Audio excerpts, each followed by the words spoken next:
So guys हम पढ़ रहे थे appointment of director elected by the small share holders, section 151। हमने पढ़ा था ना कि जो स्मॉल शेयर होल्डर्स होते हैं वो क्या होते हैं कि जिसके पास 20,000 रुपये तक के नॉमिनल वैल्यू के शेयर्स हैं। स्मॉल शेयर होल्डर्स को एक राइट दिया गया है सेक्शन 151 में कि ये अपना डायरेक्टर अपॉइंट कर सकें बोर्ड पे, जो कि इनके इंटरेस्ट्स को प्रोटेक्ट करेगा। नहीं तो क्या होगा कि बड़े जो लोग हैं, जो बड़े बड़े शेयर्स, जिनके पास ज़्यादा शेयर होल्डिंग है, वही फिर अपनी चलाते रहेंगे। ठीक है, तो इसीलिए इनकी सुनने के लिए भी, इनकी इनकी बात रखने के लिए कंपनी में एक बोर्ड ऑफ डायरेक्टर के ऊपर अपना डायरेक्टर इनको अपॉइंट करने के लिए एक सेक्शन दिया गया सेक्शन 151 में। तो हमने पढ़ा था ना कि strength of small share holders कितनी होनी चाहिए for appointment of their director. Rule 7 companies act का बताता है, रूल कंपनीज रूल का रूल 7 क्या बताता है कि या तो 1000 शेयर होल्डर्स एटलीस्ट, क्योंकि नॉट लेस देन कह रहा है, not less then 1000 share holders और 1/10 of the total number of such share holders, such means small share holders. ठीक है, विच एवर इज लोअर। तो लिस्टेड कंपनी में इतने लोग नोटिस देंगे, whichever is lower of these limits. A listed company में upon notice of not less than, कम से कम कितने लोग नोटिस देंगे स्मॉल शेयर होल्डर्स डायरेक्टर को अपॉइंट करने के लिए। स्मॉल शेयर होल्डर्स जो हैं, कितने स्मॉल शेयर होल्डर्स नोटिस देंगे। कहता है एक लिस्टेड कंपनी में कम से कम 1000 स्मॉल शेयर होल्डर्स या फिर 1/10 of the total number of such share holders which ever is lower. अगर ये सब मिलकर एक नोटिस देते हैं तो एक small share holders director elect कर लिया जाएगा इनके द्वारा बोर्ड पे। ठीक है, तो हमारे एग्जांपल में हमने क्या लिया था कि मान लो कि जैसे 9000 टोटल स्मॉल शेयर होल्डर्स हैं एक कंपनी में। मतलब 9000 वो लोग हैं जिनके पास सिर्फ 20,000 रुपए तक के फेस वैल्यू के शेयर्स हैं। ठीक है, तो अगर वो 9000 का 1/10 निकालेंगे तो कितना बनेगा, 900 या फिर 1000, विच एवर इज लोअर। तो 900, वो अगर 9000 स्मॉल शेयर होल्डर्स हैं तो उसमें से अगर 900 जो कि 1000 से कम हुए ना, क्योंकि दो है 1000 और 900, विच एवर इज लेस। ठीक है, 1/10 900 हो गया, तो 900 फिर क्या करेंगे, एक नोटिस दे देंगे कंपनी को कि हमने अपना डायरेक्टर अपॉइंट करना है। उसको क्या बोल देंगे, स्मॉल शेयर होल्डर्स डायरेक्टर। अच्छा, आगे क्या कह रहे हैं, कहता है लिस्टेड कंपनी में opt to have a director on suo motu basis representing small shareholders, and in such a case the provisions given below in point 2 shall not apply for the appointment of such a director। Listed company में कई बार क्या होता है कि listed company, suo motu का मतलब है on its own motion, मतलब कि अपने आप ही लिस्टेड कंपनी क्या करेगी कि इनके लिए एक शेयर होल्डर्स बिठा देगी बोर्ड ऑफ डायरेक्टर्स में, स्मॉल शेयर होल्डर्स डायरेक्टर। तो उस केस में जो आगे प्रोविजंस दिए हैं, कहते हैं ये अप्लाई नहीं होंगे for the appointment of such a director. Serving of notice by the small share holders. ठीक है, अच्छा, सेक्शन 151 हमें बता रहा है कि नोटिस देना पड़ेगा स्मॉल शेयर होल्डर्स को।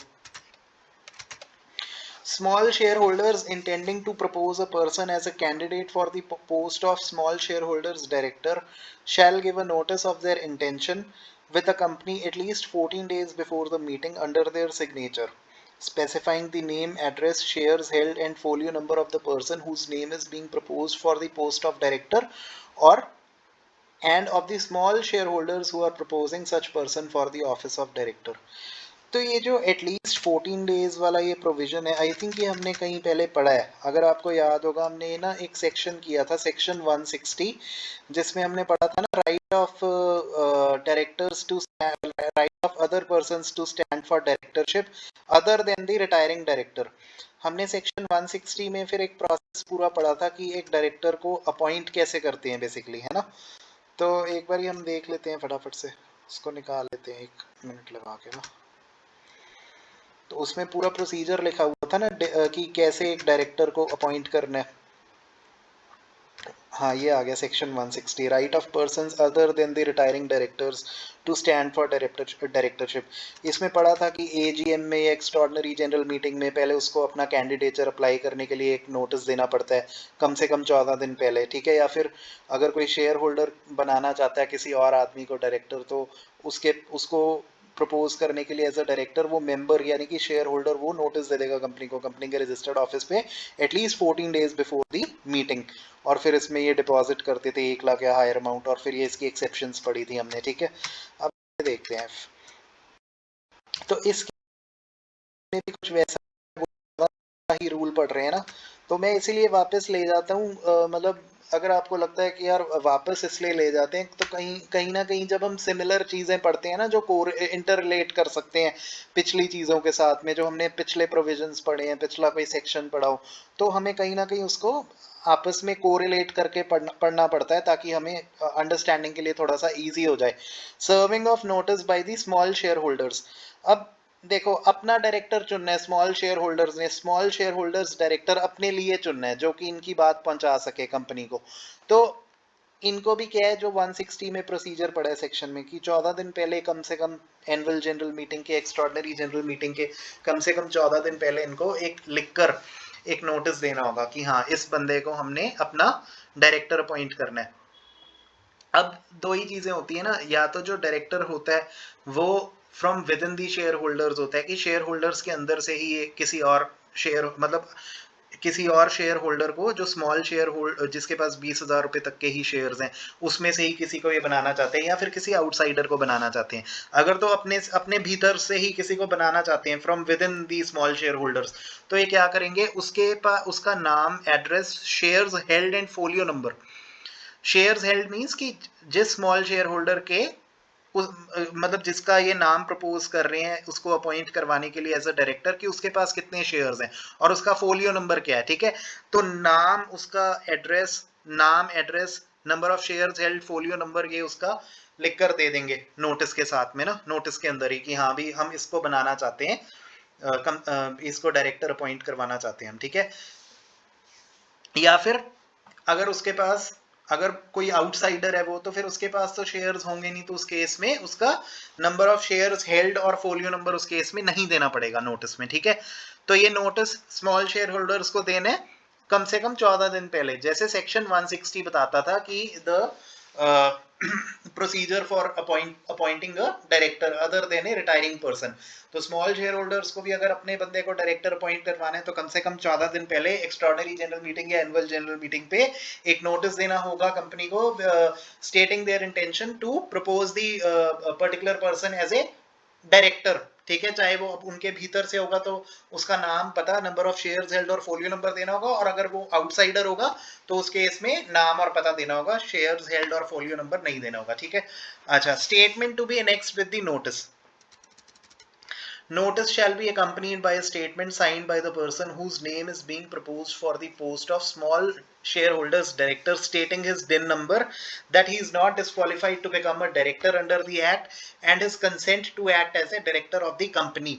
अच्छा, उसके साथ में जो एक ये नोटिस दे रहे हैं, उसके साथ में इनको एक स्टेटमेंट लगाना होगा कि, और वो स्टेटमेंट पे कौन साइन करेगा, जिसको ये डायरेक्टर बनाना चाहते हैं, स्मॉल शेयर होल्डर्स डायरेक्टर, वो खुद साइन करेगा इस स्टेटमेंट पे, जिसमें वो अपना डिन नंबर बताएगा और ये भी लिख के देगा कि ये डिस्क्वालिफाइड नहीं है to become as the director under this act, ठीक है, and his consent to act as the director of the company. तो ये भी हमें, जो तीन चीजें, ये भी हमें कहीं पे सुना सुना नहीं लग रहा है, ये फेमिलियर लग रहा है, तो ये हमने कहीं पे पढ़ा था ऑलरेडी। तो ये हमने पढ़ा था कि जब किसी डायरेक्टर को पर्टिकुलरली अपॉइंट करवाना होता है एज अ डायरेक्टर, तो उससे पहले क्या रिक्वायरमेंट्स होते थे, पढ़ा था ना, कि वो बताएगा जनरल मीटिंग में कि उसका डिन नंबर क्या है, फिर वो ये भी बताता था कि मैं डिस्क्वालिफाइड नहीं हूँ to become a director under this act, और अपना कंसेंट देता था to act as the director of the company. कौन से फॉर्म में देता था, DIR 2 में। तो जल्दी से एक बार वो निकाल लेते हैं पेज ना, फटाफट एक बार फटाफट से निकाल लेते हैं वो पेज ना, जिसमें हमने पढ़ा था कहीं पे कि वो लिख कर देगा वो, मतलब उसमें बताता था कि हाँ, कि मैं जो हूँ भी, ये मेरा डिन नंबर है और मैं डिस्क्वालिफाइड नहीं हूँ, और DIR 2 में अपना रिटर्न कंसेंट भी देता था। तो ऐसी स्मॉल शेयर होल्डर्स का जो डायरेक्टर होता है, अगर इसको अपॉइंट करना है, तो जब ये स्टेटमेंट देंगे, तो स्टेटमेंट के साथ में एक नोटिस अटैच करेंगे, और उस नोटिस में वो अपना डिन नंबर देगा और ये लिख के देगा कि मैं डिस्क्वालिफाइड नहीं हूं to act as the director under the company, मैं जो हूं भी मैं अपना कंसेंट, रिटर्न कंसेंट DIR 2 में, यहां पे हमने पढ़ा था, ये देखो अदर रिक्वायरमेंट ऑफ अपॉइंटमेंट में, कि हाँ भी इसको पहले डिन नंबर अलॉट होना चाहिए, तो ये अपना डिन नंबर बताएगा, ठीक है। फिर ये बताएगा कि अपना डिन नंबर बताने के बाद में ये डिक्लेरेशन देगा कि हाँ, कि मैं डिस्क्वालिफाइड नहीं हूँ to become a director under this act, और DIR 2 में अपना रिटन कंसेंट दे देता था, ठीक है ना।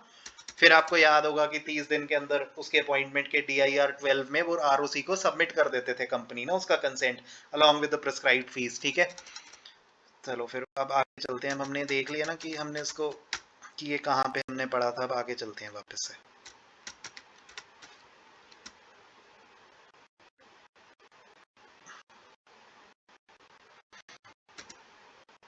जहाँ पे आपको लगे ना कि हाँ थोड़ा ज़्यादा हो रहा है, वहाँ पे आप थोड़ा सा चाहे वीडियो को आगे कर लिया करो। ये तो YouTube वीडियो है, आपके ही हाथ में है ना सब कुछ, कुछ भी कर सकते हो आप आगे पीछे, ठीक है। तो परेशान मत होना।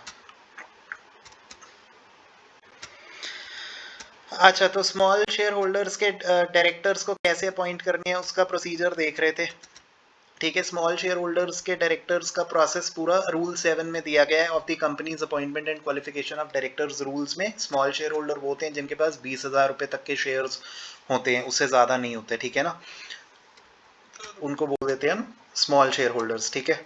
और उसके बाद फिर क्या हमने पढ़ा है कि मतलब 1/10 of the total number of such small share holders या फिर 1000 विच एवर इज लोअर भी। अगर ये जितने भी टोटल शेयर होल्डर्स हैं, टोटल स्मॉल शेयर होल्डर्स जितने हैं उसका 1/10 या फिर 1000 विच एवर इज लोअर, उतने जो हैं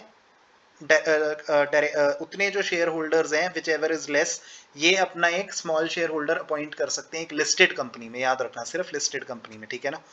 प्राइवेट कंपनी में तो क्या ही, मतलब प्राइवेट कंपनी तो होती ही छोटी कंपनी है ना, तो उसमें तो ऐसे समझ लो ना कि अंदर अंदर के लोग होते हैं, तो उसमें ये स्मॉल स्मॉल शेयर होल्डर का ये कॉन्सेप्ट नहीं होता, ठीक है। ये लिस्टेड कंपनी में ही होता है, और लिस्टेड कौन सी होती है, पब्लिक कंपनी लिस्टेड होती है, ठीक है ना।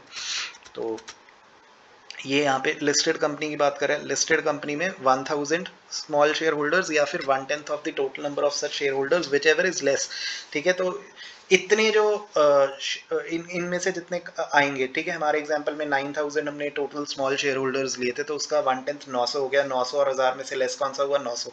तो 900 स्मॉल शेयर होल्डर्स हमारे एग्जांपल के अकॉर्डिंग अगर ये लिख कर दे देंगे, एक नोटिस सर्व कर देंगे कंपनी को 14 दिन पहले, ठीक है ना, कि हाँ भी हम बनाना चाहते हैं इस पर्टिकुलर पर्सन को एज अ डायरेक्टर, हम प्रपोज करते हैं चाहे अपने अंदर से या फिर किसी आउटसाइडर को।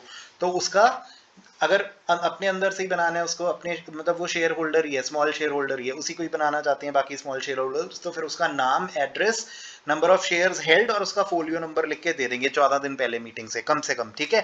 नहीं तो फिर सिर्फ नाम और पता लिख के दे देंगे अगर वो कोई आउटसाइडर है। अच्छा, साथ में एक स्टेटमेंट लगानी है इस नोटिस के साथ में कि जिसके ऊपर ये साइन करके देगा कि हाँ इसको हम डायरेक्टर बनाना चाहते हैं, और इसके साथ में एक स्टेटमेंट लगाएंगे। उस स्टेटमेंट के अंदर क्या होगा, डिन नंबर उसका मेंशन होगा, ठीक है। डिन नंबर होगा तभी उसको अपॉइंट कर पाएंगे ना as a small share holders director. फिर उसके अंदर ये भी लिखा होगा कि ये आदमी जो है जिसको हम प्रपोज कर रहे हैं भी, ये डायरेक्टर बनाने के लिए ये डिस्क्वालिफाइड नहीं है डायरेक्टर बनने के लिए।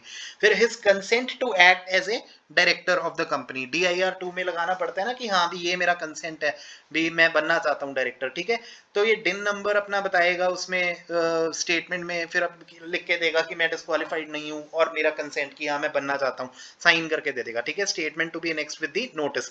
स्मॉल शेयर होल्डर्स जो नोटिस देंगे 14 दिन पहले कम से कम, तो उसमें ये स्टेटमेंट लगानी पड़ेगी जिसके ऊपर उस प्रपोज्ड डायरेक्टर के साइन होंगे, ठीक है। अब नेक्स्ट चलते हैं, small share holders director as independent director. Such director shall be considered as an independent director. तो इसलिए इसको एलिजिबिलिटी क्राइटेरिया इंडिपेंडेंट डायरेक्टर का जो दिया गया सेक्शन 149 सबसेक्शन 6 में, वो मीट करना है, इसको वो सेटिस्फाई करना है, and should give a declaration of his independence in accordance with the section 149 subsection 7 of the act. तो इसका मतलब क्या है कि जो स्मॉल शेयर होल्डर्स डायरेक्टर है उसको एक इंडिपेंडेंट डायरेक्टर माना जाएगा। इंडिपेंडेंट डायरेक्टर क्या होता है कि जो बोर्ड ऑफ डायरेक्टर्स से इन्फ्लुएंस नहीं होता, बाकी डायरेक्टर्स जितने होते हैं बोर्ड पे उनसे ये इन्फ्लुएंस नहीं होता, प्रभावित नहीं होता, इसका एक अपना इंडिपेंडेंट फ्रेम ऑफ माइंड है, अपना एक इंडिपेंडेंट माइंड सेट है, और उनके गलत कामों में ये साथ नहीं देगा, ये रोकेगा उनको, ठीक है। तो हम पढ़ चुके हैं ना इंडिपेंडेंट डायरेक्टर के बारे में पहले थोड़ा सा। तो स्मॉल शेयर होल्डर्स डायरेक्टर जो है उसको इंडिपेंडेंट डायरेक्टर माना जाएगा। तो इसलिए इंडिपेंडेंट डायरेक्टर के जो प्रोविजंस दिए गए हैं, एलिजिबिलिटी क्राइटेरिया दिया गया है सेक्शन 149 सबसेक्शन 6 में, उसको इसको सेटिस्फाई करना पड़ेगा और उसको एक डिक्लेरेशन देनी पड़ेगी in accordance with the section 149 sub section 7 of the act. क्या डिक्लेयर करना पड़ेगा सेक्शन 149 सब सेक्शन 7 में स्मॉल शेयर होल्डर्स डायरेक्टर को कि मैं इंडिपेंडेंट हूँ, कि मेरे ऊपर किसी का इन्फ्लुएंस भी, मैं इन्फ्लुएंस नहीं होता किसी से, ऐसी एक डिक्लेरेशन उसको देनी पड़ेगी ताकि वो इंडिपेंडेंटली डिसीजंस ले सके स्मॉल शेयर होल्डर्स के फेवर में। ठीक है, अगर वो इंडिपेंडेंट ही नहीं होगा फिर तो वो बाकी डायरेक्टर्स के अंदर ही मिल जाएगा ना, अगर उनसे प्रभावित होगा फिर तो क्या स्मॉल शेयर होल्डर डायरेक्टर, फिर तो बाकी डायरेक्टर और वो एक ही थाली के अंदर हो जाएंगे ना सारे। तो इसीलिए स्मॉल शेयर होल्डर्स का जो डायरेक्टर है वो इंडिपेंडेंट होना चाहिए और इसके लिए वो एक डिक्लेरेशन देगा सेक्शन 149(7) में। ठीक है, और 149(6) का जो क्राइटेरिया इंडिपेंडेंट डायरेक्टर का वो भी उसको सेटिस्फाई करना पड़ेगा, तभी वो इंडिपेंडेंट माना जाएगा और तभी वो स्मॉल शेयर होल्डर्स डायरेक्टर बन सकता है। ठीक है, एप्लीकेबिलिटी ऑफ सेक्शन 152। अच्छा, सेक्शन 152 के प्रोविजंस लगेंगे स्मॉल शेयर होल्डर्स के डायरेक्टर के अपॉइंटमेंट के ऊपर, एक्सेप्ट दैट कि ये जो डायरेक्टर है ये रोटेशन द्वारा रिटायर नहीं होगा। हम पढ़ चुके हैं ना इसके बारे में भी, ये तो वही बात हो गई ना, हम इसको इंडिपेंडेंट डायरेक्टर मान रहे हैं स्मॉल शेयर होल्डर्स के डायरेक्टर को, तो हमें ये चीज़ पता है कि इंडिपेंडेंट डायरेक्टर होता है जो वो रोटेशन द्वारा रिटायर नहीं होता। हम पढ़ चुके हैं रोटेशनल डायरेक्टर्स के कॉन्सेप्ट में सेक्शन 152 सबसेक्शन 6 में कि इंडिपेंडेंट डायरेक्टर्स जो है वो टोटल नंबर ऑफ डायरेक्टर्स में नहीं आते। टोटल नंबर ऑफ डायरेक्टर्स का 2/3 करते थे, फिर उसका 1/3 करते थे, तब आते थे number of directors liable to retire by rotation.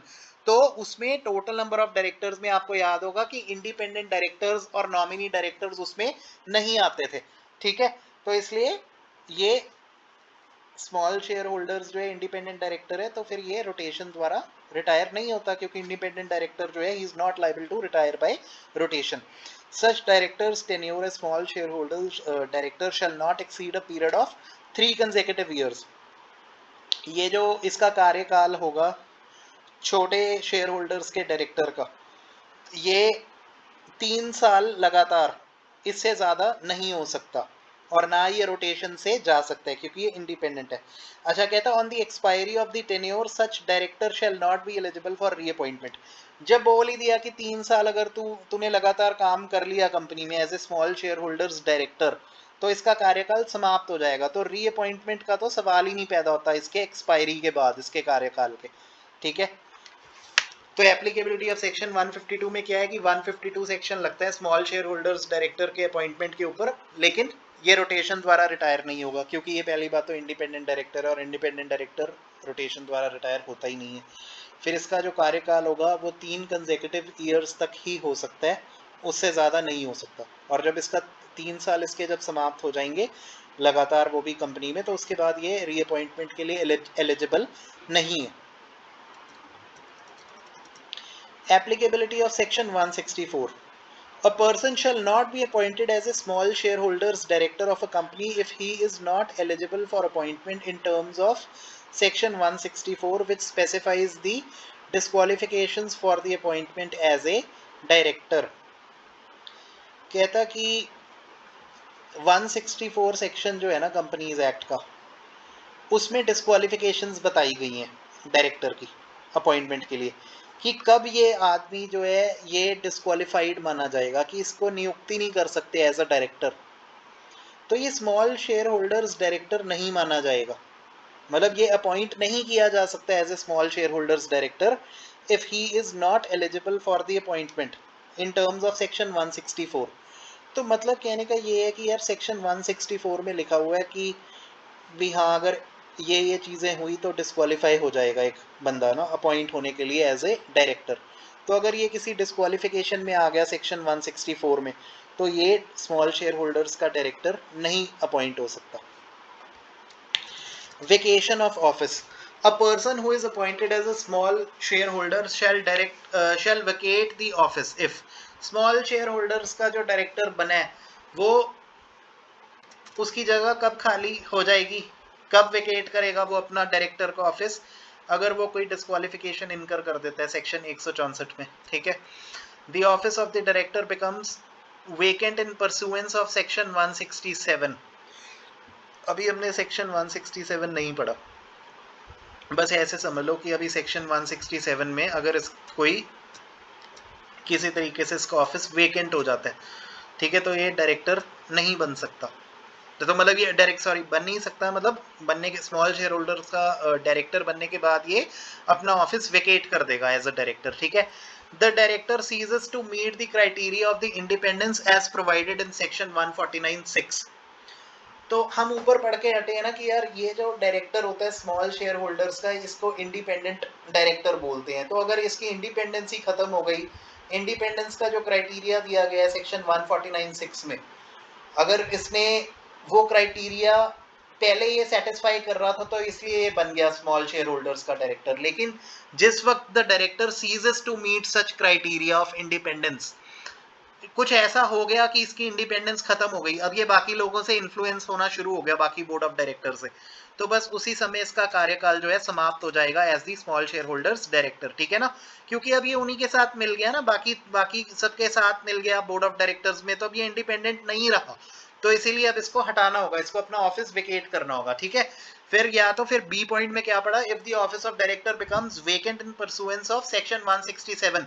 Section 167 अभी हमने पढ़ा नहीं है कि सेक्शन 167 के अकॉर्डिंग अगर इसका ऑफिस ऑफ द डायरेक्टर जो है स्मॉल शेयर होल्डर डायरेक्टर का जो ऑफिस है वो वेकेंट हो गया सेक्शन 167 के अकॉर्डिंग, तब इसको खाली करना पड़ेगा अपना कुर्सी, ठीक है।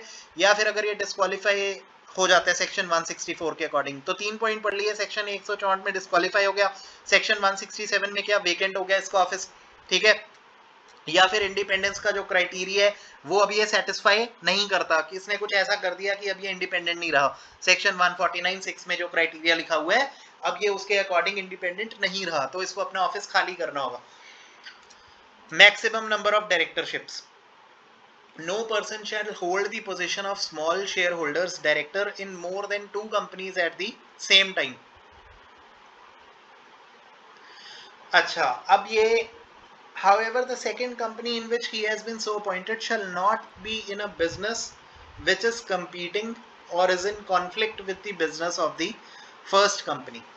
अच्छा, पहली बात तो अब ये बोल रहा है कि अगर एक अब आदमी को, अगर किसी को भी, if any person wants to be appointed as a small shareholders director, तो he can do so in maximum 2 companies at the same time, कि एक ही समय पे स्मॉल शेयर होल्डर का अगर डायरेक्टर बनना चाहता है कोई भी, तो वो एक ही वक्त पे 2 कंपनीज में रह सकता है स्मॉल शेयर होल्डर्स का डायरेक्टर, और वो दोनों कंपनीज उस समय कंपीट नहीं कर रही होनी चाहिए सेम बिजनेस में।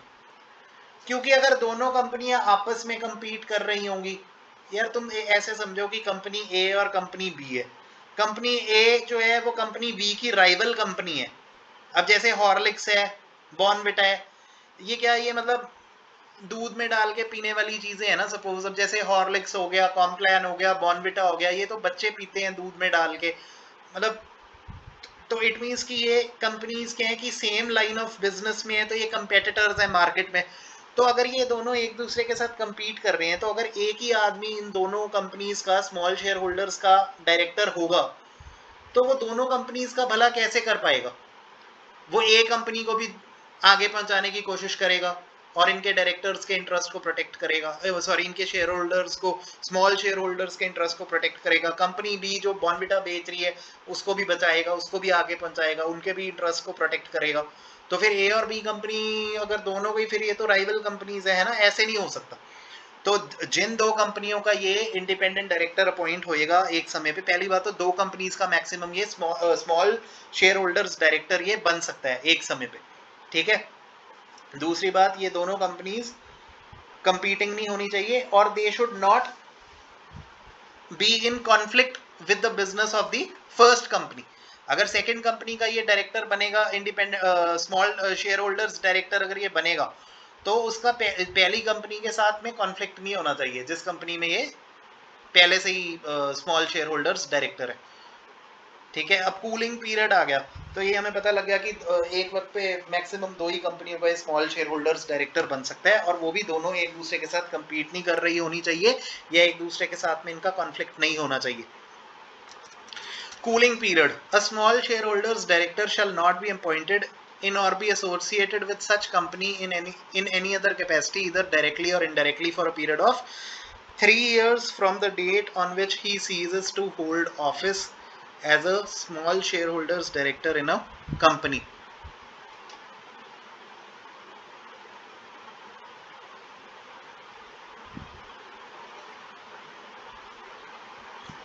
कूलिंग पीरियड का क्या मतलब है कि जब इसने अपना कार्यकाल समाप्त किया, मैंने बताया था ना ऊपर की इसका जो मैक्सिमम टेन्योर है लगातार 3 साल हो सकता है। हम पढ़ के हटे हैं ऊपर कि इसका जो मैक्सिमम टेन्योर है वो यहाँ पे पढ़ा है ना, सेक्शन 152 में कहता है कि इसका जो मैक्सिमम इसका जो टेन्योर है वो 3 साल का हो सकता है एक कंपनी में, उससे ज्यादा नहीं, लगातार 3 साल कंसेक्यूटिव ईयर्स, ठीक है। उसके बाद फिर ये रीअपॉइंट भी नहीं होता था, ठीक है। ये इंडिपेंडेंट होता है, रोटेशनल डायरेक्टर नहीं मान सकते ना इसको क्योंकि ये इंडिपेंडेंट होता है।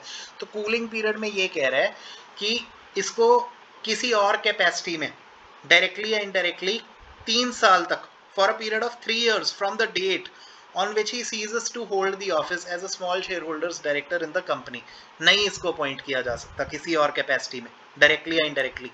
जैसे आज क्या डेट है, मान लो कि आज 19 मार्च 25 है जब ये लेक्चर रिकॉर्ड हो रहा है, तो 19 मार्च 25 के से अब अगर हम 3 साल देखें तो कब तक होंगे, 18 मार्च 26, 18 मार्च 27, 18 मार्च 28, मतलब कि 18 मार्च 28 को 3 साल हो जाएंगे। तो अगर आज ये 19 मार्च 25 को अगर कोई स्मॉल शेयर होल्डर्स डायरेक्टर जो है इसका कार्यकाल अगर आज समाप्त होता है और अगर ये अपना ऑफिस विकेट करता है डायरेक्टरशिप का, तो आज से फिर आप देख लो 3 साल कब है, मतलब कि 2028, 18 मार्च 2028 तक, 18 मार्च 2028 तक ये किसी और कैपेसिटी में अपॉइंट या रीअपॉइंट नहीं हो सकता, इधर डायरेक्टली और इनडायरेक्टली। रीअपॉइंट नहीं सक अपॉइंट, ठीक है ना, क्योंकि रीअपॉइंट तो गलत टर्म हो गया ना, रीअपॉइंट तो तब होगा ना जब पहले अपॉइंट होगा, जब अपॉइंट ही नहीं कर सकते 3 साल तक इसको, from the date when he ceases to hold the office as a small shareholders director in a company। तो ये कूलिंग पीरियड है 3 साल का, कि मतलब अगर आज रिटायर हुआ स्मॉल शेयर होल्डर्स डायरेक्टर की पोजीशन से, तो इसके बाद 3 साल तक डायरेक्टली या इनडायरेक्टली किसी और कैपेसिटी में ये अपॉइंट नहीं हो सकता उसी कंपनी में, ठीक है। 1 मिनट का ब्रेक ले लेते हैं हम, 1-2 मिनट का ना।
चलो ये हो गया हमारा स्मॉल शेयर होल्डर्स डायरेक्टर हो गया, ठीक है। सेक्शन 151 पूरा कंप्लीट हो गया, स्मॉल शेयर होल्डर्स डायरेक्टर का अपॉइंटमेंट, ठीक है। अब आगे बढ़ते हैं इसको, इसी चैप्टर को। Appointment of additional director, alternate director और director to fill casual vacancy and nominee director. कितने तरह के डायरेक्टर्स आ गए, अभी 4 तरह के डायरेक्टर्स आ गए सेक्शन 161 में, ठीक है। यहाँ पे भी हमने पढ़ा था ना कि अगर ये विकेट कर देते हैं ऑफिस सेक्शन, अच्छा इसमें लिखा था 167 के अकॉर्डिंग अगर विकेट करते हैं। अच्छा इसमें अब सेक्शन 161 में क्या कह रहे हैं कि अपॉइंटमेंट ऑफ एडिशनल डायरेक्टर, मतलब एडिशनल मीन्स कि जितने हैं उसके अलावा एक और, ऑल्टरनेट मीन्स कि किसी की जगह, या फिर एक director to fill casual vacancy और एक नॉमिनी डायरेक्टर। नॉमिनी डायरेक्टर हम ऊपर थोड़ा सा पढ़ चुके हैं हम ना एक पैराग्राफ में पहले लेक्चर में। Director to fill casual vacancy, additional या ऑल्टरनेट डायरेक्टर अलग से, ठीक है। 4 कॉन्सेप्ट्स आ गए अभी 161 सेक्शन में। देखते हैं फिर additional director section 161(1). According to the section, articles of a company may confer on its board of directors the power to appoint any person as an additional director at any time. Section 161(1) ने ना companies act के specifically mention किया हुआ है ये चीज़ ना। हमने पहले भी पढ़ा था, कई जगह पे हम ये लाइन पढ़ चुके हैं, फर्स्ट वाली लाइन ना, कि आर्टिकल्स ऑफ एसोसिएशन में अगर लिखा हो कि हाँ जो बोर्ड ऑफ डायरेक्टर्स हैं वो एडिशनल डायरेक्टर किसी भी समय अपॉइंट कर सकते हैं, तो फिर एडिशनल डायरेक्टर को बोर्ड ऑफ डायरेक्टर्स अपॉइंट कर लेंगे वो, अगर आर्टिकल्स में ऐसा लिखा है, ठीक है। एक person who fails to get appointed as a director in a general meeting cannot be appointed as an additional director. अब ये है ना, अब ये लोग ऐसे खेल नहीं खेल सकते कंपनी के साथ में कि मान लो जनरल मीटिंग में रेजोल्यूशन पास करना था एक डायरेक्टर को अपॉइंट करने के लिए, तो उसके फेवर में वोट्स डले नहीं, तो वो अपॉइंट नहीं हो सका जनरल मीटिंग में। अब वो ये नहीं गेम खेल सकता कि वो बाकी बोर्ड ऑफ डायरेक्टर्स जो है उसको अपने आप ही अपॉइंट कर दें एडिशनल डायरेक्टर, नहीं, क्योंकि उसका एक रेजोल्यूशन पास किया गया था जनरल मीटिंग में जिसको अपॉइंट कर रहे थे हम उस पर्सन को, तो शेयर होल्डर्स उसकी फेवर में नहीं थे, ठीक है। तो उसको जब जनरल मीटिंग में डायरेक्टर नहीं बन सका वो, तो वो एडिशनल डायरेक्टर अपॉइंट नहीं हो सकता वो आदमी, ठीक है। तो additional director shall hold office up to the date of next annual general meeting और the last date on which the annual general meeting should have been held, whichever is earlier. Additional director जो है ये, इसका कार्यकाल सिर्फ वहीं तक होगा till the date of the next annual general meeting, जब अगली एनुअल जनरल मीटिंग है, ठीक है, या फिर लास्ट डेट जब होनी चाहिए थी annual general meeting, which ever is earlier. मतलब ऐसे समझ लो कि यार इसको जल्दी हटाना चाहते हैं। अब याद करने के लिए कोई तो थ्योरी माइंड में रखनी पड़ेगी ना। ऐसे समझ लो कि जो एडिशनल डायरेक्टर होता है ये एक्स्ट्रा होता है, तो एक्स्ट्रा को जल्दी से हटाना है। तो इसलिए जल्दी से हटाने का क्या तरीका है कि अगर जनरल मीटिंग या तो जिस डेट पे होनी है आगे नेक्स्ट जो एनुअल जनरल मीटिंग है, या तो उस पर हटा देंगे, या फिर लास्ट डेट पे, अगर last date of the annual general meeting जो है वो इससे पहले है जब एक्चुअल मीटिंग हुई है। अब जैसे आज 19 मार्च है सपोज, हम एक वैसी एक सिचुएशन ले लेते हैं। मान लो कि जो एनुअल मीटिंग है वो, मान लो कि जैसे एनुअल मीटिंग इनकी होती है कि मतलब 30 सितंबर को होती है सपोज, एक पर्टिकुलर कंपनी की मान लो, तो 30 सितंबर को तो लास्ट डेट है ना, कि मतलब हम मान लो कि लास्ट डेट है कि 30 सितंबर के बाद जो है मीटिंग हो नहीं सकती, ठीक है। तो लेकिन हमने क्या कर ली मीटिंग, हमने 30 सितंबर की जगह हमने 14 सितंबर को ही कर ली, ठीक है ना। तो 30 सितंबर तो लास्ट डेट थी जब मीटिंग होनी चाहिए थी, लेकिन हमने क्या कर ली, हमने 14 सितंबर को ही रख ली मीटिंग कंपनी ने। तो बस इसका जो कार्यकाल है एडिशनल डायरेक्टर का 14 सितंबर को समाप्त हो जाएगा, क्योंकि एनुअल जनरल मीटिंग फिर इसकी 14 सितंबर को ही होगी ना, विच एवर इज अर्लियर लिखा है। और वही अगर 30 सितंबर जैसे लास्ट डेट थी एनुअल जनरल मीटिंग की, ठीक है ना, चेंज कर देते हैं, मान लो 30 मतलब मान लो कि लास्ट डेट जो है एनुअल जनरल मीटिंग की वो मान लो कि 31 अगस्त है और रखी कब 14 सितंबर को, तो इस केस में क्या हो जाएगा कि 31 अगस्त was the last date on which the meeting ought to have been held. Ought to have been held का क्या मतलब है कि होनी चाहिए थी लास्ट डेट तक, जो कि 31 अगस्त थी, लेकिन रखी कब इन्होंने एनुअल जनरल मीटिंग किसी वजह से 14 सितंबर को रखी। तो बस फिर इसका कार्यकाल तो वहीं समाप्त हो जाएगा जब इसकी मीटिंग जब होनी चाहिए थी एनुअल जनरल मीटिंग, मतलब विच एवर इज अर्लियर, ठीक है। तो 31 अगस्त तक ही बस। तो आई थिंक ये हमें काफी क्लियर हो चुका है। एक ना हमने सिमिलर चीज हमने कहीं पहले भी पढ़ी थी, यही लाइन ना कि जब ought to have been held, ये हमने कहाँ पढ़ा था, इसको याद करने की कोशिश कर रहे हैं। उसमें ये पढ़ा था कि जो रोटेशनल डायरेक्टर्स जब रिटायर होते हैं तब पढ़ा था हमने। रोटेशनल डायरेक्टर्स जब रिटायर होते थे तो उसमें भी हमने ये पढ़ा था कि they will retire and vacate their office on the date when the annual general meeting ought to have been held and not at the postponed meeting.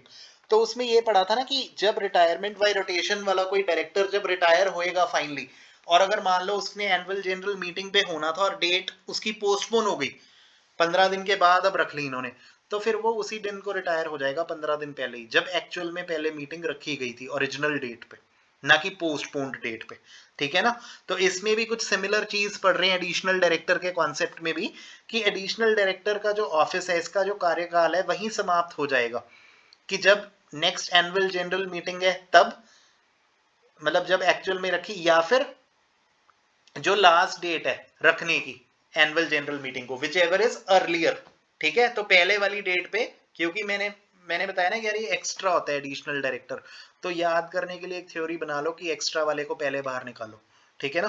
मन में अब याद तो करना है ना किसी तरीके से, तो याद रखेंगे, तो ऐसे बना लो कि, मतलब मैं ऐसे बना रहा हूँ, बाकी तुम देख लो कि एक्स्ट्रा वाले को सोचो कि एडिशनल जो है एक्स्ट्रा आदमी है, ये एक्स्ट्रा के लिए जगह नहीं है, इसको बाहर करो जल्दी से जल्दी।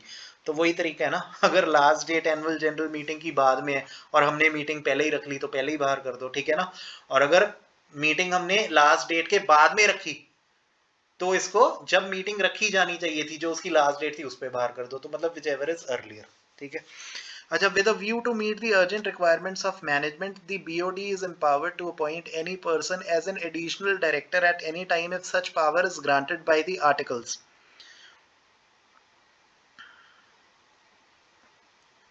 अच्छा, इसमें ना एक चीज ये कहता कि देखने वाली है कि सेक्शन 161(1) नहीं दे रहा पावर बोर्ड ऑफ डायरेक्टर्स को, ये कंपनीज एक्ट का सेक्शन 161(1) नहीं दे रहा पावर, आर्टिकल्स हैं जो पावर दे रहे हैं।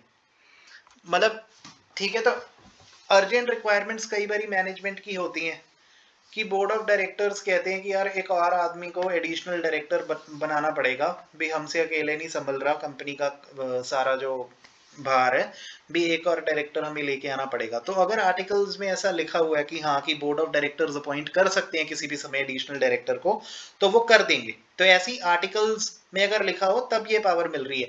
कंपनीज एक्ट का सेक्शन 161 सबसेक्शन 1 जो है ऐसी पावर नहीं दे रहा। ठीक है? तो एडिशनल डायरेक्टर फटाफट से एक बार रिपीट कर लेते हैं। आर्टिकल्स में अगर लिखा हुआ है कि हाँ बोर्ड ऑफ डायरेक्टर्स के पास पावर अपॉइंट करने के लिए एडिशनल डायरेक्टर को, तो ये कर देंगे। अच्छा, एडिशनल डायरेक्टर जो है अगर जनरल मीटिंग में मान लो अगर कोई बंदा अपॉइंट नहीं हो पाया, उसके फेवर में वोट्स नहीं आए, तो वो अपने आप को एडिशनल डायरेक्टर अपॉइंट नहीं करवा सकता।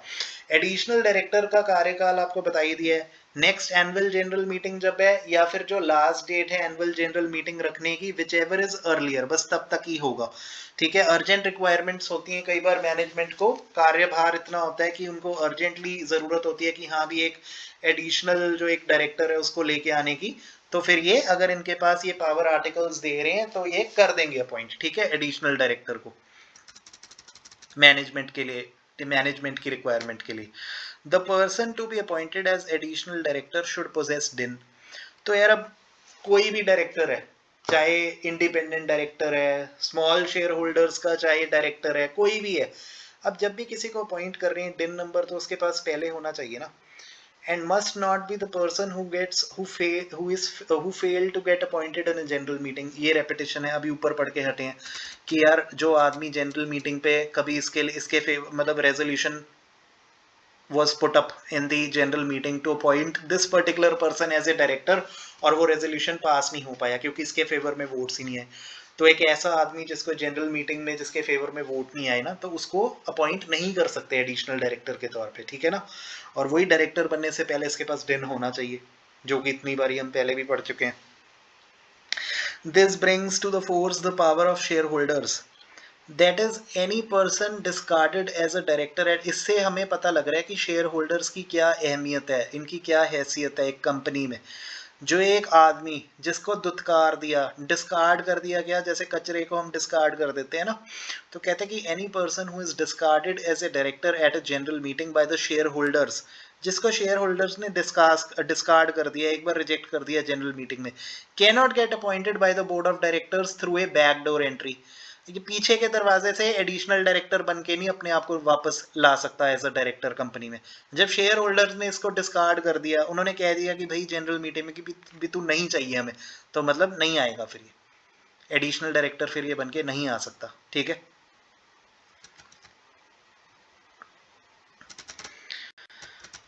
Further, an additional director is not a retiring director. Therefore, his appointment as regular director requires that the provisions of section 160 are followed. अब जो एडिशनल डायरेक्टर है ना, ये रिटायरिंग डायरेक्टर नहीं होता, तो लेकिन जो इसका अपॉइंटमेंट है as director, as a regular director, requires that the provisions of section 160 are followed. Section 160 में हमने वही तो पढ़ा था कि right of other person stand for directorship other than the retiring director, वही तो पढ़ा था।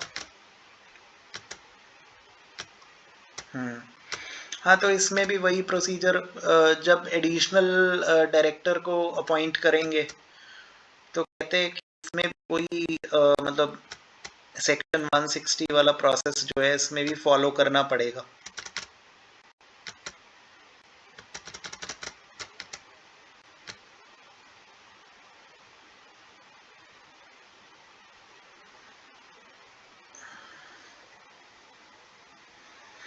अच्छा, ये तब कह रहा है कि his appointment as a regular director. अभी देखो यहाँ पे ना, मतलब इस लाइन में कितना कुछ इसने कह दिया कि his appointment as a regular director requires that provisions of section 160 are followed. अब देखो ना, कहता कि एडिशनल डायरेक्टर, पहली बात तो ये रिटायरिंग डायरेक्टर नहीं होता, मतलब एडिशनल डायरेक्टर जो है एक्स्ट्रा है, ये जो है रिटायर नहीं होगा, ठीक है, रिटायर नहीं होता ये, पर इसका कार्यकाल जो होता है कहाँ तक होता है, अगली एनुअल जनरल मीटिंग तक, या फिर जो एनुअल जनरल मीटिंग की लास्ट डेट है विच एवर इज अर्लियर। मैंने बताया ना एक्स्ट्रा है ये, तो ऐसे समझो कि एक्स्ट्रा के लिए जगह नहीं है, इसको जल्दी बाहर करो, तो इसलिए वो अर्लियर वाला कंसेप्ट लगा दिया जो अभी बोला है मैंने, ठीक है। अच्छा, ये रिटायरिंग डायरेक्टर नहीं होता, और अगर इसको as a regular director appoint करना है इसी आदमी को, एडिशनल डायरेक्टर को, तो अपॉइंट अगर रेगुलर, एडिशनल डायरेक्टर अलग अलग होता है और रेगुलर डायरेक्टर जो होता है वो अलग होता है, तो अगर रेगुलर डायरेक्टर के तौर पे इसको अपॉइंट करना है फिर तो सेक्शन 160 में पूरा प्रोसेस दिया हुआ ना, कि वही इसको 14 दिन पहले लिख कर देना होगा अपना इंटेंशन, या फिर कोई शेयर होल्डर प्रपोज करेगा इसका अपॉइंटमेंट 14 दिन पहले एनुअल जनरल मीटिंग या एक्स्ट्राऑर्डिनरी एनुअल जनरल मीटिंग के पहले, ठीक है ना, तो वही सेक्शन 160 का इसको प्रोसीजर फॉलो करना पड़ेगा। तो term of office of the additional director, term तो अभी भी बता चुके हैं, पहले भी वही चीज हमने पढ़ी है कि हाँ भी इसका टर्म कितना है, एनुअल जनरल मीटिंग तक है, और अगर लास्ट जो ड्यू डेट थी एनुअल जनरल मीटिंग की, अगर तब तक एनुअल जनरल मीटिंग नहीं होती तो इसका मतलब इसको एक्सटेंड नहीं किया जा सकता, इसके टर्म को, in actuality shall be held in future after its due date. तो इसका टर्म पहले ही एंड हो जाता है, अगर लास्ट ड्यू डेट तक जो है अगर नहीं होता, मीटिंग अगर नहीं होल्ड हो पाती किसी वजह से, तो इसका कार्यकाल वहीं समाप्त हो जाता है, अगर मीटिंग एक्चुअल में लेट रखी गई है, क्योंकि बोला है ना, क्योंकि इसका कार्यकाल जो है वो एक्सटेंड नहीं कर सकते, क्योंकि हमने क्या थ्योरी बनाई है माइंड में याद रखने के लिए कि ये एक्स्ट्रा आदमी है, एडिशनल जो है एक्स्ट्रा है, इसके लिए जगह नहीं है, इसको निकालो जल्दी से जल्दी, ठीक है। तो टर्म ऑफ ऑफिस क्या है जो अभी ऊपर पढ़ के हटे टेन्योर, वही सेम चीज रिपीट हो रही है, और ये भी इसमें याद रखना कि एडिशनल डायरेक्टर और जो है रेगुलर डायरेक्टर वो अलग होता है। एडिशनल डायरेक्टर को अगर रेगुलर डायरेक्टर के तौर पे अपॉइंट करना है तो सेक्शन 160 का पूरा प्रोविजन लग जाएगा, जबकि एडिशनल डायरेक्टर को क्या सेक्शन 160 का प्रोविजन फॉलो करना होता है, द आंसर इज नो, क्योंकि एडिशनल डायरेक्टर को तो अगर आर्टिकल्स लिख दें ऐसा कि बोर्ड ऑफ डायरेक्टर्स अपॉइंट कर सकते हैं एक एडिशनल डायरेक्टर को, एक्स्ट्रा डायरेक्टर को, तो वो ले आते हैं खुद ही अपॉइंट करके, तो उसको तो सेक्शन 160 का प्रोसीजर उसको फॉलो नहीं करना होता, लेकिन अगर उसको रेगुलर डायरेक्टर के तौर पे आना है तो उसको सेक्शन 160 का प्रोसीजर पूरा फॉलो करना पड़ेगा, ठीक है। और ये रिटायरिंग डायरेक्टर नहीं होता ये ना, और अगर जनरल मीटिंग में इसको रिजेक्ट कर दिया तो ये नहीं आ सकता बैकडोर एंट्री से एडिशनल डायरेक्टर बन के, ठीक है। और कार्यकाल इसका हम पढ़ चुके हैं बार बार कि वही विच एवर इज अर्लियर, या तो अगली एनुअल जनरल मीटिंग या फिर लास्ट डेट पे, जिस डेट पे the meeting is ought to have been held, मतलब जो लास्ट ड्यू डेट होती है मीटिंग की, तो उस या फिर जिस डेट को मीटिंग एक्चुअल में रखी गई, विच एवर इज अर्लियर। ठीक है, तो अगर मान लो कि मीटिंग जो है इसकी जैसे ड्यू डेट इसकी जो है मीटिंग की वो मान लो बाद में थी, और अगर मीटिंग पहले हमने रख ली है मान लो, मतलब ना सॉरी मीटिंग बाद में रखी है और जो मीटिंग की जो ड्यू डेट है वो पहले है, तो मीटिंग पोस्टपोन हो गई ड्यू डेट के बाद पे, तो इसका कार्यकाल विच एवर इज अर्लियर, तो बस जब इसकी मीटिंग की ड्यू डेट है तभी इसका कार्यकाल समाप्त हो जाएगा। ठीक है, तो ये हमने पूरा पढ़ लिया सेक्शन 161(1) एडिशनल डायरेक्टर हमने पूरा पढ़ लिया। ठीक है, अब आगे पढ़ते हैं। तो सेक्शन 161(1) में एक ये भी चीज पढ़ी कि ये section itself is not giving the power to the board of directors to appoint an additional director. The power is conferred on the board of directors by the articles of association. Companies act का section 161(1) जो है वो power नहीं दे रहा board of directors को कि तुम appoint कर लो एडिशनल डायरेक्टर, ये पावर दे रहे हैं कंपनी के आर्टिकल्स। अगर आर्टिकल्स में ऐसा लिखे कि board of directors additional director appoint कर सकते हैं तभी कर पाएंगे, वरना नहीं। कंपनीज एक्ट ऐसी कोई पावर नहीं दे रहा। ठीक है,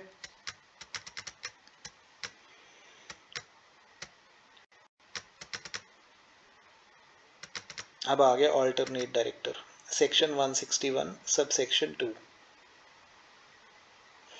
According to this section, the board of directors of a company may so, if so authorized by its articles or by a resolution passed by the company in general meeting, appoint a person not being a person holding any alternate directorship for any other director in the company or holding directorship in the same company to act as an alternate director for a director during his absence for a period of not less than 3 months from India. Guys ये ना next lecture में कर लेते हैं, अभी के लिए I think इतना सफिशिएंट है इसको, क्योंकि आपको तो नेक्स्ट वीडियो आप तो कभी भी साथ में देख सकते हो ना, तो मैं एक समय पे कभी कभार मेरे अंदर इतनी हिम्मत नहीं होती, एक्चुअली मैं भी जॉब भी करता हूँ ना यार साथ में, तो सारा दिन ऑफिस का काम करके एग्जॉस्ट हो जाता हूँ, रात को जैसे अब लेक्चर रिकॉर्ड कर रहा हूँ तो अभी मैं काफ़ी एग्जॉस्टेड हूँ। तो I'll update and I'll upload the next lecture as soon as possible. जल्दी से 24 घंटे से पहले हम कोशिश करेंगे कि नेक्स्ट लेक्चर अपलोड करें, क्या पता अभी 10-15 मिनट का ब्रेक लेके मैं कर ही दूँ, तो ठीक है, आप तो नेक्स्ट वीडियो साथ के साथ देख ही पाओगे ना। चलो, थैंक यू सो मच।